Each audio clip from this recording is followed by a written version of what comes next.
China.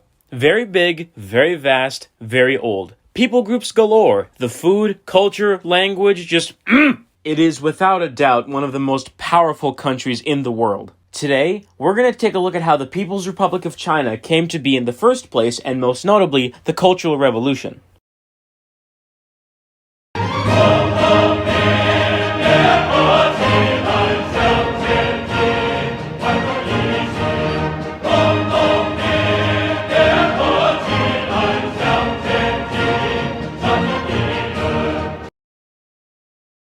We start with the corrupted Qing dynasty's government being overthrown in 1911. Sun Yat-sen was chosen to be the new president of China 4 years after a bloodless offering to give him the presidency was held by Yuan Shikai, who was the guy who backed the child emperor before the Qing collapse. Yuan Shikai then imposed a military dictatorship and exiled Sun Yat-sen after he formed something called the Kuomintang, or the Chinese Nationalist Party. Sun Yat-sen later retook control of China in 1921. In 1923, they cooperated with the Communist Party of China, or the CPC, in exchange for assistance in ending regionalism. The reason why the CPC had such close ties with the Kuomintang, or KMT, was so that they could spread communism as it liberated each warlord state with the help of the KMT. Sun Yat-sen died in 1925, so this guy named Chiang Kai-shek took power. He instigated something called the White Terror, where thousands of CPC members were killed. As a result, there was a guerrilla war led by two communists known as Li Lisan and Mao Zedong against the KMT. The Soviet Union directed the Chinese communists to be more aggressive against the KMT. As a result, Li Lisan then ordered out an offensive against the KMT. Over time, with warlords still in control of several regions, and both the nationalists and communists in all-out war, things weren't looking too hot. Not only that, the Japanese were already sending men to occupy Manchuria. Chiang Kai-shek decided to deal with the CPC before China was fully invaded.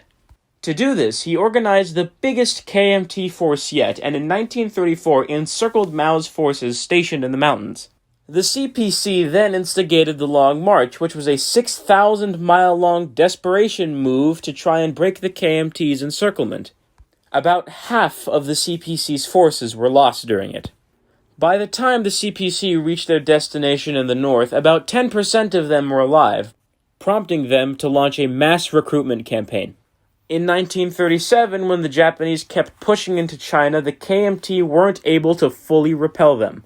And then the Japanese surrendered to the Allies in 1945. The Civil War had 1 year left to rage. The Communists were getting more and more powerful, using abandoned Japanese equipment, weaponry, and were gaining more and more support. They were now fighting against someone who suffered 3.2 million casualties, with themselves suffering 440,000. After a successful guerrilla campaign in Beijing and Nanjing, both cities fell under communist rule. Now, it would only be a matter of time until Mao and the Communists took full control of China. In 1949, Chiang Kai-shek and the Kuomintang fled to Taiwan, where they still are to this day, even though Chiang Kai-shek has been dead since the 70s. On the 1st of October 1949, the People's Republic of China was born. Fast forward to 1953. Stalin dies of a stroke at his residence, and Nikita Khrushchev takes power and begins a little thing called de-Stalinization, or basically just dismantling Stalin's personality cult. Mao, having seen similarities between himself and Stalin, feared that he would suffer a similar fate. So, in 1958, he launched a national campaign to really boost China's economy known as the Great Leap Forward. Workers were organized into communes, and land was redistributed among China's rural population. Well, that failed, apparently. The economy was destroyed, it weakened Mao's role in the ruling party, and some 22 to 55 million people died. Then he took a dip in the Yangtze River and united with people who thought like him, including his wife and this guy named Lin Biao, to launch something called the Cultural Revolution. In May 1966, Mao said that bourgeois ideas have snuck into the Communist Party. He then shut down schools and organized students in paramilitary units known as the Red Guard. The Red Guard killed intellectuals, teachers, and even some ordinary people who were suspected of weakening the communist system. In the late 60s, tens of thousands of people were forced out of cities at an attempt to purify the cities and urban areas, and millions suffered abuse, torture, and all the good stuff. It is said that the worst done during this time was in southern China, where revolutionaries were known to perform ritualized cannibalism in the name of revolution.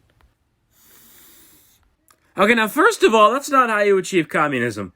Anyway, by the early 70s, the revolution began to end, which happened in 1976 with Mao's death. After all that mess, the estimated death toll was somewhere between 20 and 50 million.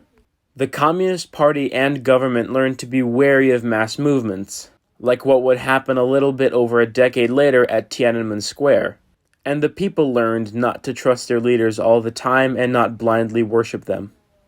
That is where we end our modern history of China. Thank you for watching. What? What are they doing? What? They're doing flips on the Yangtze. Come on, fight the nationalists already. Whoa, they're doing flips. Can you imagine if this is how the Chinese Civil War actually played out? That would have been amazing. There's a bunch of people doing flips.